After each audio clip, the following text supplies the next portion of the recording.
This is Steve from Boxing UK in association with Supreme CBD. I bet you've heard that a few times in your camp. Yeah, exactly. Shane. Yeah, no, it's been good, mate. Having Fowler and his CBD is sorting us all out. Good man. We're here at the DAZN and Matchroom event. Yeah. Game changed. What do you make of it all? Great event, great channel. Look, I mean, I've been a fan of DAZN for a long time, but obviously I kind of thought that was always going to be the case, that us and at Matchroom, the guys at Matchroom, and obviously like us fighters were going to go that way. I didn't think it was going to happen that quickly, but you know, we're here now, we're launching, and the first real one is on Saturday, and I've got 2 guys out on it. I think it'll be a really memorable night for DAZN, and I could obviously be a part of the first launch, which is good. Yeah, the first one's on Saturday. Like you say, you got a couple of guys out. What do you make of the fights? Yeah, How do you think they'll get on?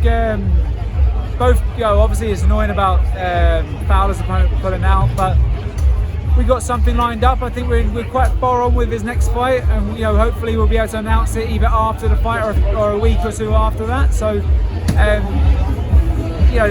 Fowler's trained really well. He's obviously got just a baby that's come along as well. So it's been a mad week. It's been mad for him.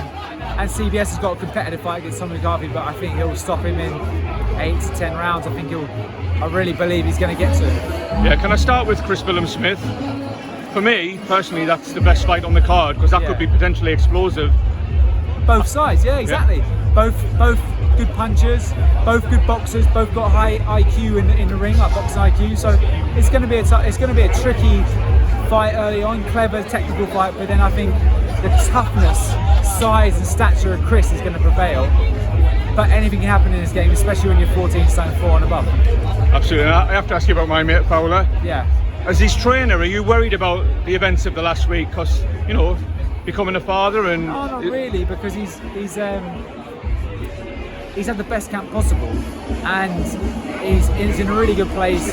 He's not getting frustrated because he knows where his career is going in the next 12 months if he performs. So stressful, with the baby and stuff, but like it's great that it's come now, because he can then get this one out of the way, have a good few weeks off, and then he's going to be back into camp after that though. Good man. I know this is putting you on the spot a little bit, but we interviewed Eddie and he said there's a big announcement for October the 9th in Liverpool coming, and there are rumours of Anthony Fowler against Liam Smith. Is there anything in that, or is he out on October the 9th? Can you give us any clues? I think there is a big show on October 9th, but I think Liam Smith is looking to get the Tim Tszyu fight. I think we've had lots of communication back and forth, some positive, some not. I think with Liam Smith, I think he's at that stage of his career where he's probably looking at big names, and it's a big risk to fight Fowler. But look, we've got a couple of boxers, and I think whatever's going to be delivered is going to be a big one. Good man.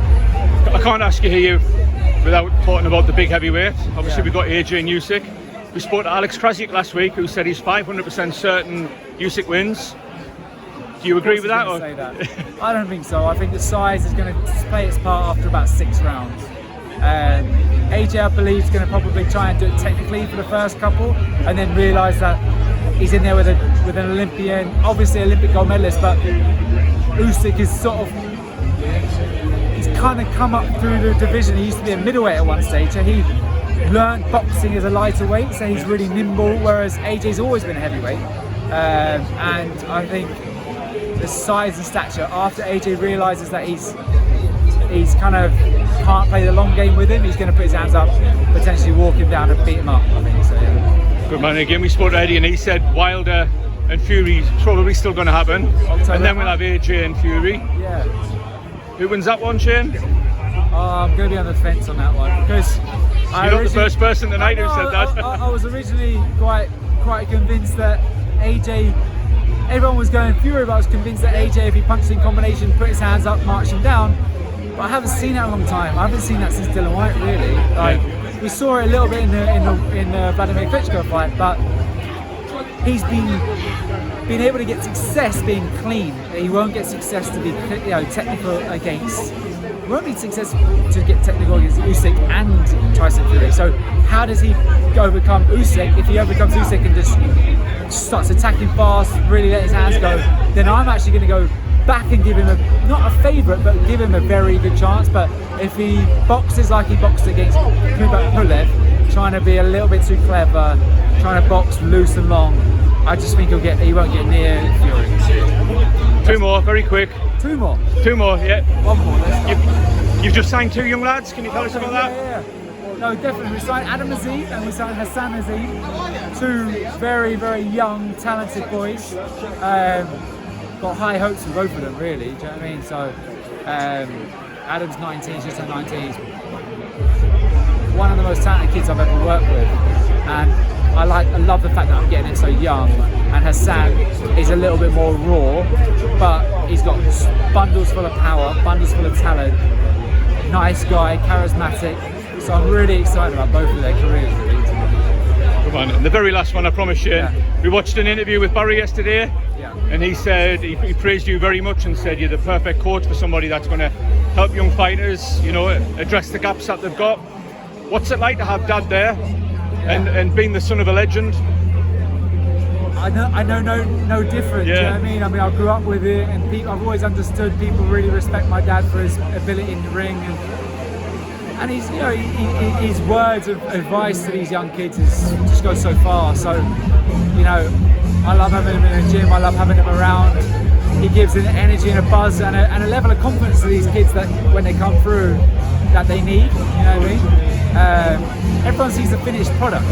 Everyone sees the Josh Taylors, the Carl Framptons, but they see the finished product. They don't see the 5 years, 7 years, or whatever I work with Carl behind the scenes, where we're building these kids up mentally, physically, and then technically as well. So that's a massive contributing factor to that.